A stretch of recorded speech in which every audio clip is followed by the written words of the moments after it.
Let's bring in Donell Harvin. He's the Homeland Security Analyst and faculty at Georgetown University's Emergency and Disaster Management Master Program. Thank you so much for being here. Look, the suspect wanted to target administration officials. That is what we have learned since this arrest. And there were just about every cabinet member was there. I mean, I interviewed several of them as they were coming to the carpet. And I do want to ask you just how much risk was it to have them all there, and they all walked through where this gunman was, because it happened right near where the red carpet was, where the security getting in actually wasn't that vast. There was no magnetometer there. You walked in, you had a ticket. People, of course, recognized members of the cabinet as they came through and were yelling their names.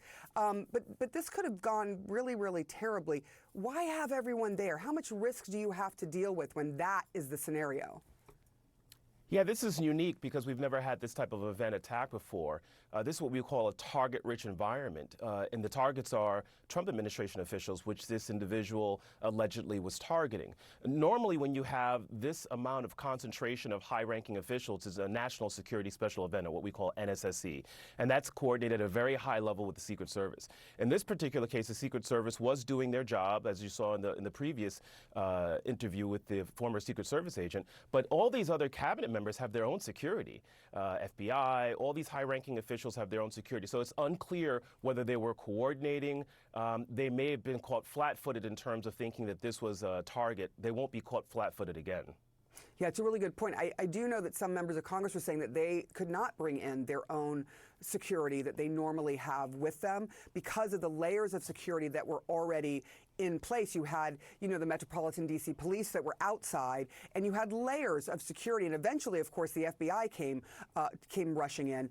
Look, we're learning more about the suspect, and that is the video, the surveillance video of the suspect running through as he is trying to effort this attack. And we don't know exactly, what he was thinking at this moment, but we do know that he was on a floor that was above actually where the dinner was, but it did say ballroom. So he may have been confused as to where exactly this was happening. I do want to ask you about the suspect because he traveled by train. There's no, obviously, TSA at the train stations. He was able to get into this hotel room days before, and this is a hotel. How difficult is securing something like this? And do you think that maybe this may change where this happens and how the president and his cabinet members end up coming into an event like this? Yeah, so I was the chief of Homeland Security in D.C. for many years, and we worked with hotel security directors just for this type of scenario. Ostensibly, if there's a bad actor coming to your city to do some bad, they need some place to stay.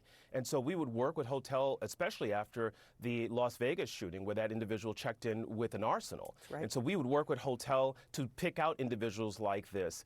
This is really difficult. This is picking out a needle in a haystack. If you've heard other security officials say, the lone actor, the lone threat is the most difficult threat to detect and interdict. This individual clearly knew what he was doing. He's not going to get on a plane with those weapons. The train is faster than a bus or a car. And as you mentioned, there is almost no security when you're coming on trains, not like we would see in the airplane. And so this was relatively well planned up until the point of coming into contact with those Secret Service agents at the magnetometers. At that point, he had no chance of really getting close to the president. Yeah, that is certainly true. Donell Harvin, thank you for your analysis. I really do appreciate it. And we will probably be speaking to you shortly. Audie, back to you. Okay, I wanted to bring in